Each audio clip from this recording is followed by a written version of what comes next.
اللہ کرے یہ ہمارے دلوں پہ چوٹ کر جائے۔ اللہم جو لوگوں کا مال ہڑپ کر جاتے ہیں، لوگوں سے مال لے لیتے ہیں، دیتے نہیں ہیں، عورتوں سے شادی کر کے حق مہر نہیں دے رہے، یہ میں کہتا ہوں یہ سب ذرا کان کھول کے میری بات سنیں۔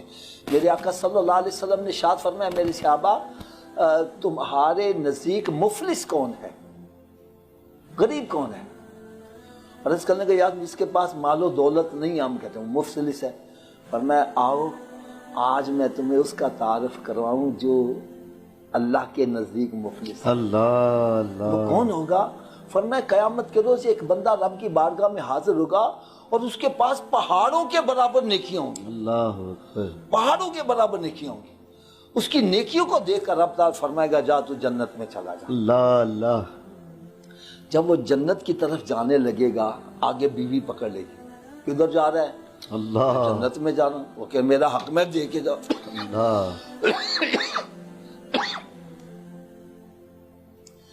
وہاں پر پیسوں کی کرنسی نہیں چلے گی، اللہ، وہاں نیکیوں کی کرنسی چلے گی۔ نیکیاں دینی پڑیں گی۔ وہ ایک بنڈل نیکیوں کا اس کو دے کے آگے جائے گا، ایک اور بندہ کھڑا ہوگا، اے میرا قرضہ دے، اللہ، ایک بنڈل اس کو دے دے گا۔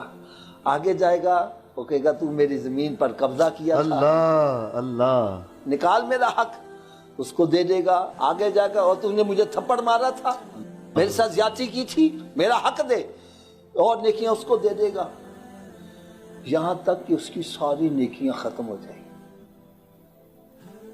اور حقدار ابھی اور باقی ہوں گے۔ حکم ہوگا ان کے گناہ اٹھا کر اس میں ڈالے جائیں۔ اللہ اکبر، اب وہ جنت کی طرف جب جانے لگے گا، وہ فرشتے کہیں گے کہ تجھے جنت میں نہیں جانا۔ وہ کہیں مجھے تو رب کی طرف سے حکم ہوا ہے۔ وہ کہیں گے حکم ہوا تھا نیکیوں کی وجہ سے، وہ تو ساری بات آیا ہے، اب پکڑ کے اس کو جہنم میں ڈالا جائے گا۔ فرمایا جو پہاڑوں کے برابر نیکیاں لینے کے باوجود بھی جہنم کے اندر جا رہا ہے، اللہ یہ مفلس آدمی ہوگا۔ اللہ اللہ، خدا را لوگوں کے حق نہ مارو، لوگوں کے قرضے واپس کرو، لوگوں کے ساتھ زیادتیاں نہ کرو، یتیموں کا مال نہ کھاؤ، بیوہ یتیموں کا مال مت کھاؤ، اور غریبوں کے اوپر ظلم و ستم نہ کرو۔ قیامت کے روز کہیں یہ ساری نیکیاں تیری برباد نہ ہو جائیں، یہ ان کے حق میں چلے جائیں اور تجھے کہیں ان کی سزا میں جہنم میں نہ جانا پڑے۔ اللہ اللہ اللہ، تو زکوٰۃ ایٹ اے ٹائم، زکوٰۃ ایٹ اے ٹائم یہ حقوق اللہ بھی ہے اور حقوق العباد بھی ہے، اس طرح سے کہ اللہ تعالیٰ نے فرمایا زکوٰۃ ادا کرو۔ جیسے آپ نے قرآن پاک کی آیت مبارکہ پڑھی واقیموا الصلاۃ وآتوا الزکاۃ، جہاں اکثر جگہ پر جہاں نماز کا وہاں زکوٰۃ کا ذکر بھی آیا ہے، تو علماء کرام فرماتے ہیں جو بندہ زکوٰۃ ادا نہیں کرتا اس کی نماز بھی قبول نہیں۔ اللہ اللہ،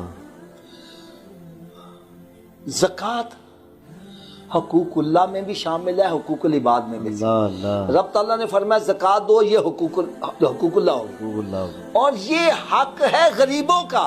اللہ، اگر میں زکوٰۃ نہیں دے رہا، وہ مال کھا رہا ہوں، کس کا مال کھا رہا ہوں؟ غریبوں کا مال کھا رہا ہوں۔ اللہ اکبر، اللہ اکبر، تو یہ غریب قیامت کے روز گریبان سے پکڑے گے۔ اللہ اللہ۔